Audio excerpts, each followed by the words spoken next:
Hello learners, or shall I say fellow learners, because we are all in it together to learn and grow. Today we will be studying and understanding community radio. It deserves to be far more celebrated because it is addressing voice poverty. What is voice poverty? We will learn shortly. We will be covering the origins of community radio, which are very exciting, and we will try to define community radio, but it has many varied definitions. We will be discussing the critical importance of community radio in a country like India, and then some of the pioneers and forerunners in this field. We will be understanding a case study through the words of Ms. Ritu Sugani. We will be interviewing, and then we will understand the contribution of community radio stations across the country and the challenges that they face. And of course, there will be some select references for your use. So shall we start? So community radio is supposed to be a byproduct of the upsurge in radio technology during the world wars, the first and the second, because that was the time when there was a lot of innovation. And then in the late 1940s, it is believed to be first used by underground leaders of a trade union in a strike in Bolivia. Bolivia is a country in Latin America. After that, several unrecognized stations proliferated, and they were called pirate radio stations because they were not allowed by the law, and they played hide and seek with it all over Europe and USA. And finally, the governments had to recognize and regularize them. And one of the first radio stations, called the first community radio station, was set up by Pacifica Foundation in 1949 in the United States. Now, community radio is internationally recognized as respected as a means to fulfill the basic desires of a community for its self-expression. But for us, it's also important in development communication, particularly for marginalized communities, and we shall understand how. Now, the definition of community broadcasting, according to the World Association of Community Radio Broadcasters, is that there are so many models that a single definition cannot suffice, because each community radio is shaped by its own community, its own environment, its distinct culture, history, and the reality of the community it serves. However, for our practical purposes, there is a technological definition, because community radio is defined by its limited range, and it is entitled to operate by the law to 100 watt, which is called the effective radiated power, which means the reach of the radio station. And approximately, depending on the topography, if it's a hilly area, then it would be difficult. If it's plains, then it would be much more. But approximately 12 kilometer radius, and the maximum antenna height allowed is 30 meters. This is from Wikipedia. Shall we understand the critical importance of community radio in India? Now, there is absolutely no doubt that India is one of the most diverse countries in the world. And according to the census of 2011, we have as many as 121 languages and 270 mother tongues, which are spoken by at least 10,000 people. So which means that any language which is spoken, or mother tongue which is spoken by at least 10,000 people, there are about 270 or above at the All India level. Can you imagine the diversity? And of course, we have 22 official languages which are specified in the 8th schedule, as we all know. Now, given the kind of diversity and expanse, and accompanied with that is the low literacy ratio, do you think there is any better answer to the needs of reaching out to remote, marginalized, diverse communities other than community radio? That is the answer, because of the kind of distinct populations and marginalized groups that we have here. Now, coming back to voice poverty, as we had started this lesson with, this this was coined by Tachi. Now, voice poverty in itself is a very expressive phrase, which means that it is an inability of a community to be heard, right? To be able to influence the decisions that affect their own lives and the right to participate in the decision making. Now, it is possible, with the Panchayati Raj institutions, etc., that people have started participating. But the power of voice, as you listen to it, as it is reflected back, is something else. On the other hand, there is also a very, very great need to resist homogenization. Now, what is homogenization? Which means that the specific cultures, and there is so many beautiful characteristics of local cultures that India has. I'm sure you have so many specificities of your own cultures. You have your own recipes, you have your own songs, you have your own dressing styles, you have your own turn of phrases in your own language. Now, all of that cannot be accommodated by any means of communication which is mass-based. And therefore, it is not a surprise that there has been a homogenization reflected in, we could say, like for example, in the Bollywood media, it is reflected in Hollywood and any other such large source of communication. And therefore, those have also been used by the global capital to manipulate our tastes and our needs and our aspirations to be able to create a uniform demand which it can supply for. So I hope you understand that it is also critical to have a means of communication which can be local, specific, and can preserve the diversity of cultures that we have. Community radio was legalized in India only in 2002. But that doesn't mean that the Indians and the community members and the NGOs were not aware of it. There was a campaign led by advocates of free speech, academics, and community leaders across the country.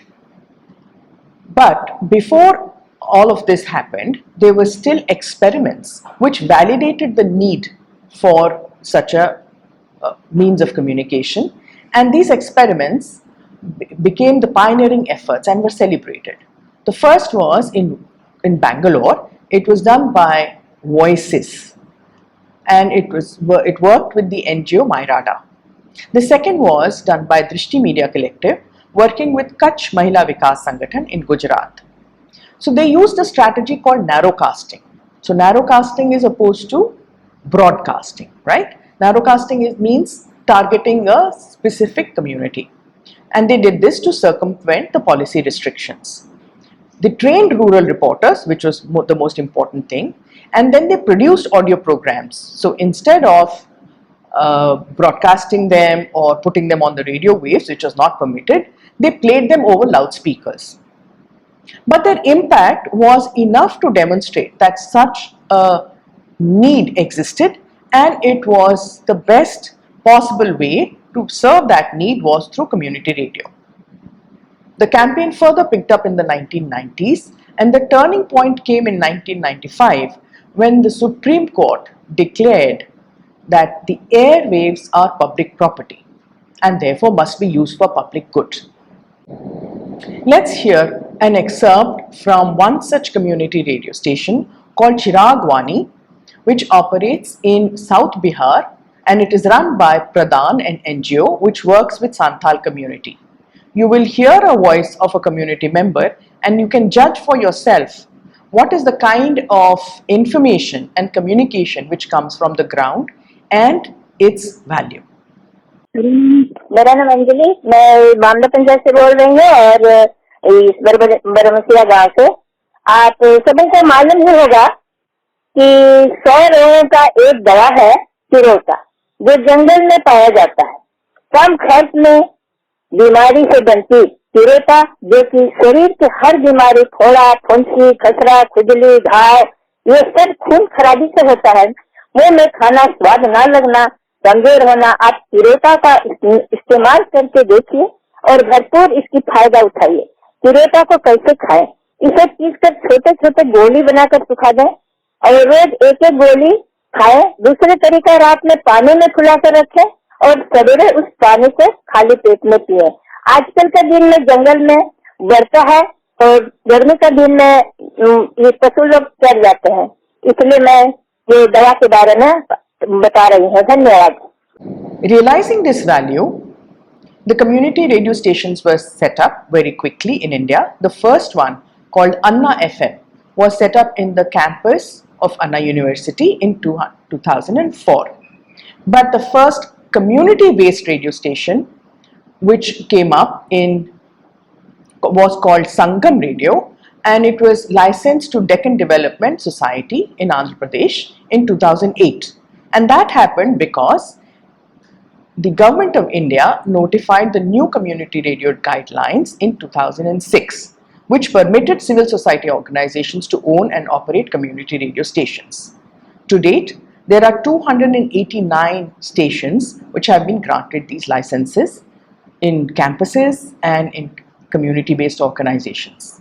But the potential reach of the community radios in India could be up to 98.5% of the population, and that is as per a government survey.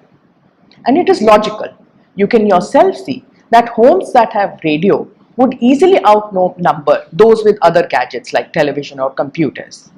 Also, you can easily imagine that when you are listening, you can still work with your hands. And most of the people in rural areas and in remote areas are busy and they cannot sit in a place to watch communication which is visual. The audio communication, therefore, has a big advantage, and that is one of the strengths of community radio. Now, we will be listening to Ms. Ritu Sugani in a few minutes. She has used a community radio station for her organization called Lok Chetna Manch. The community radio station is called Kumaon Wani. It is based in Uttarakhand state and it has about 300,000 listeners spread across 500 villages. So as far as community radio goes, this is a fairly big one. Now the collaboration between TERI, which is the Energy and Resource Institute, and the development organization Lok Chetna Manch, this radio station raises awareness amongst local people on important issues, which means issues which are important to them. Lok Chetna Manch, a development organization based in the hilly region of Uttarakhand, it works for research and advocacy for sustainable development, and it aims to transform the lives of people and works in the areas of environment protection, education, community health, and upliftment of women.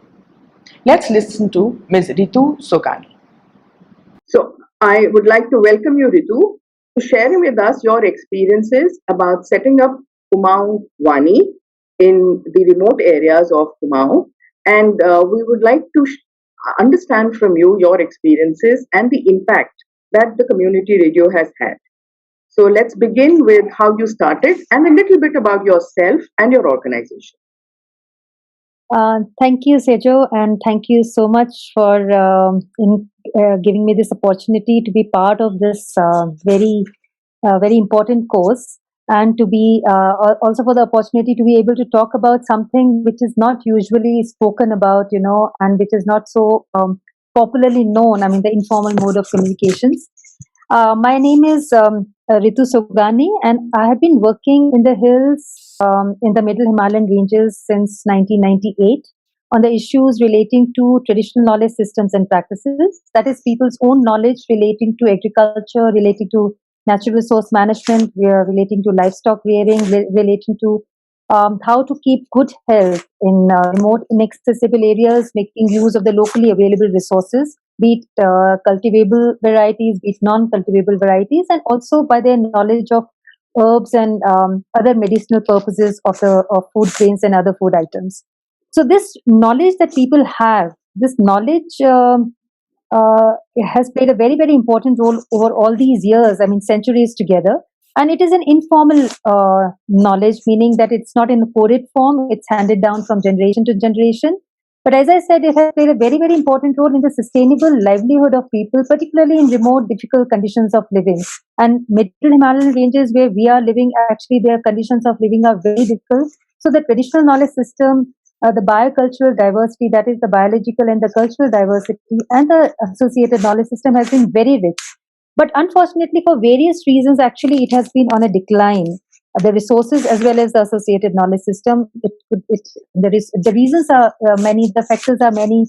The programs, the policies, the mindset of people, the educational curriculum which is being followed, the media policy which is being actually propagated, or which influences the electronic media and the press media. All that has played a very, very important role in the decline and the erosion of this knowledge system. So we have been working for the last 20 years, over 20 years actually. I, along with in association with few organizations as well as with women, particularly, and men in the community, as to how to, because through studies it has also emerged that it is a very important body of knowledge, and it is still very relevant, very dynamic. We need to somehow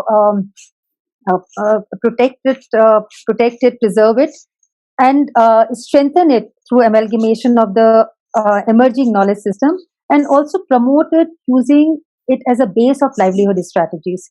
So this present program that we are doing, that we have done actually through the community radio, because the main purpose was to share with people the different things, the different aspects of the knowledge system, particularly relating to agriculture, particularly relating to the traditional sustainable agriculture, the high nutritive value of which is present in the traditional crops, as well as the non-cultivable varieties which are growing in the wild. And despite having such rich diversity all around, such rich biocultural cultural heritage, why the latest survey reports, the latest nutrition survey reports, the health reports actually portray a very dismal picture as far as the nutrition and health is concerned, particularly of women and children, and now increasingly of the young generation, in the sense that almost 50%, and I'm not exaggerating at all, almost 50% women, particularly in the pregnancy and lactation period, they have been found to be suffering with malnutrition as well as anemia. And this is a huge figure. And considering the fact that women actually are the holders and practitioners of this knowledge system, they are the ones who are very, very closely associated with the agriculture, whether it's connected with forest, it's connected with land, because agriculture is not in isolation. It is very closely connected with forest, livestock, with natural resources like water. So women are the ones who have been very closely associated with this aspect of their life. And as a result, the knowledge system is also very, very rich. Their experience is also very rich. But how come there is a big dichotomy? It's a paradox, actually, that on one hand, we have such rich knowledge system, such rich biocultural heritage, I'm repeating it. But on the other hand, we have such dismal scenario as far as the food and nutrition, as well as the health and nutrition, particularly of women, is concerned. So we carried out a small study in which that study was about institutional convergence between two government departments. One was the ICDS program, which is being run by Women and Child Ministry, and the other is the livelihood program, which was supported by the Uttarakhand government and also by IFED, which is an international organization. So they... Can I interrupt you? Yeah, I'll stop this. This will be one section. Yes, Ritu, you were telling us about the overlap of methodologies that you have used. We thought it will be really very interesting, actually, to have two very powerful informal mode of communication. One, of course, that we had already used, that is the community radio through Kumawani.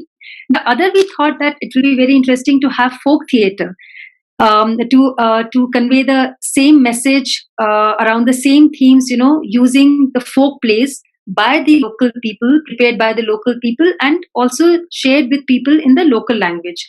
And the important thing that we kept in mind was that the themes should be almost similar or the same, because we wanted to have a mix of both the community radio as well as the folk theatre plays. So what we did was we staged two important plays around the same themes, that is women as farmers, the importance of the high nutritive value of local crops, sustainable agriculture vis-a-vis cash crops or chemical intensive farming, and also male participation and women as farmers and women's rights as a landholder. So we prepared plays around the same themes, and we had this 4-day program from 25th of September till 28th of September, and we had and around the same time we had a repeat broadcast of the community radio episodes that we had done in February and March. And on the last day, the Kumawani people, the community radio people, also participated in the folk theatre plays that we had staged, very close to their station. And they came and they recorded actually the entire play, and they also recorded the opinion actually of the people, of some of the participants, and also of the people who were participating in the play, who had been doing that for the last 4 days, and also some of the listeners, the spectators, both, and some of them had also listened to the community radio program, which had a repeat broadcast, as I said, from 25th till 28th. So the overall impact actually of both these mediums, informal mediums of communication, was really very good. And now the finale is going to happen actually, I think, one of these days, when the entire when the whatever bites they have recorded, I mean the Kumawani people, and the important opinions and the feedback actually of the community, of the listeners as well as the spectators, this entire thing is going to be broadcast one of these days as bringing together the impact of the folk theatre on people, on their opinion, on their reaction, on their sensitivity, on their awareness, and the community radio around the same themes, around the same areas. So let's see. So this part is going to be very, very important. So and we had a very good experience on the last day, when both the things came together. Wonderful to see you converging all the participatory technologies that are people-centric, whether it is community radio or it is social media like YouTube, or it is street plays and folk mediums. And then all of these are also impacting each other and creating some kind of a virtuous cycle. So great to hear your experiences, and again, wishing you all the best and hoping to see a huge impact of your work. Thank you. Thank you very much. Yes, please continue. One of the other very important impacts, in fact, very rejuvenating impact we had of the first interactive session, in which the discussion was about women as farmers, and in which women actually themselves realized, and of course they knew, as they said, as I said earlier, they knew that they have been doing so much of work, but they had not connected it with their recognition, their acknowledgement. They're not being acknowledged by anybody as farmer, and association with their right over land.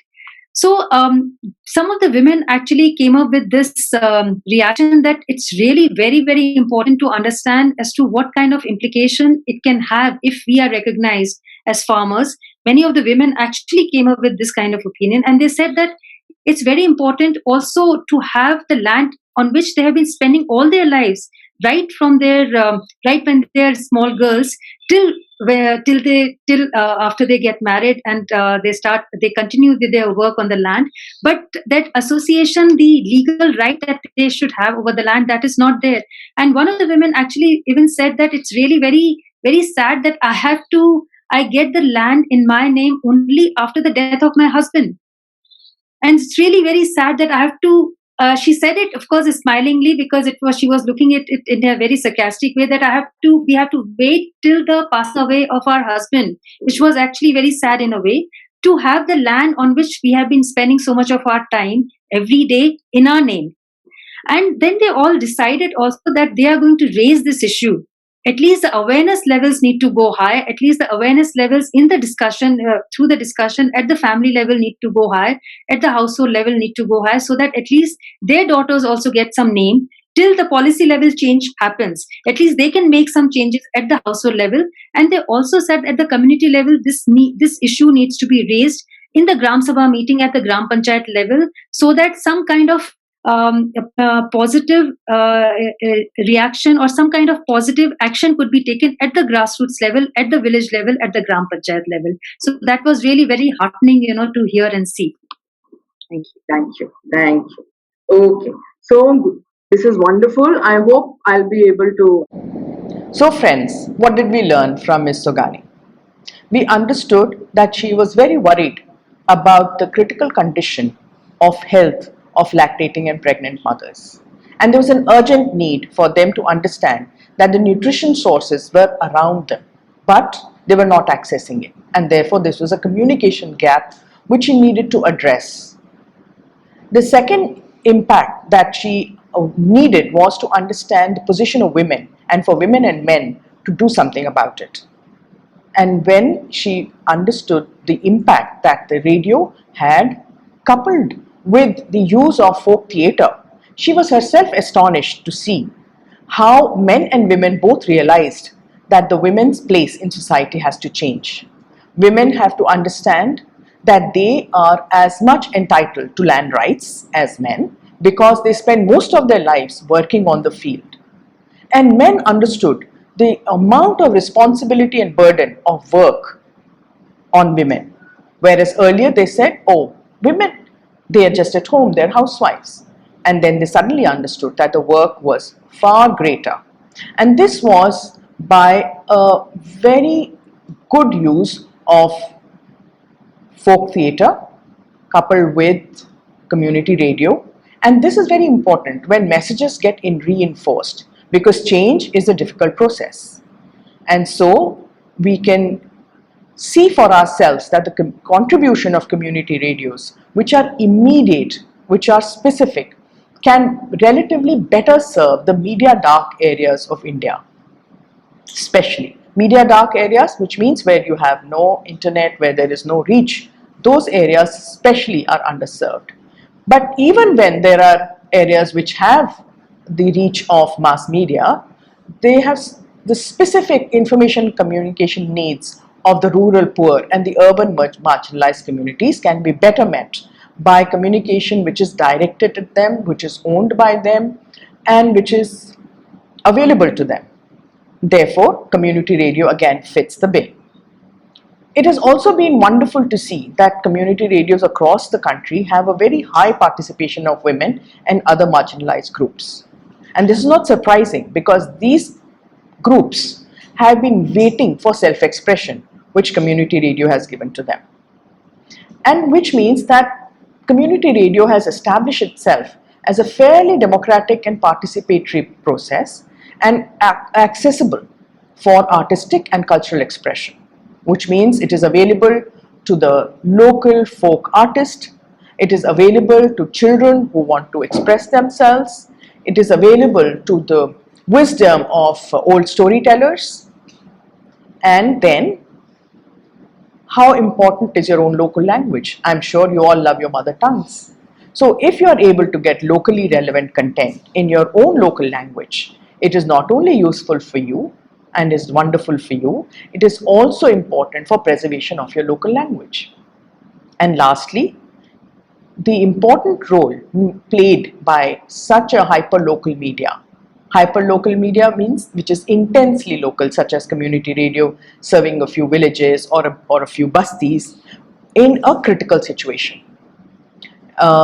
In disasters or now in the COVID pandemic, it was very important to translate confusing information about safety, about protocols, about medicines in language which is easily understood and it comes from a trustworthy source so that rumors about such a thing can be quashed. And in such a situation, many community radios have played an excellent role. So, would you like to open your own community radio station? I hope you're excited enough. Well, it's a little problematic. The process is a little long. So let us go through what the process is as given by the Ministry of Information. The application process is about 10 steps and it can take over a year. And then it goes through approvals of almost 5 different ministries. If the application is stuck, then there is not a very easy way to find out. This has been the experience of Mr. Aditeshwar Seth of Gramvani, a community media based out of IIT Delhi, which has helped 30 radio stations. The issue is that it's also only given to NGOs which have been working for 3 years. But the vision and mission of community radio is substantially broader and has a niche domain in itself. So what are the challenges? One you've already seen, the delayed and complicated procedure in getting licenses. And I am sure that with more of you getting interested in it, more and more NGOs and civil society understanding and realizing the importance of community radio, this would be eased. The second is installation costs. This is related again to the procedures because there is a restriction on suppliers which is inhibiting innovations which can happen in this field and which can considerably lower the costs. Lack of trained personnel. This is important, but again, this can be addressed when there are innovations and then the equipment and its running becomes more intuitive. Then it is possible to train more and more people who can run the community radio.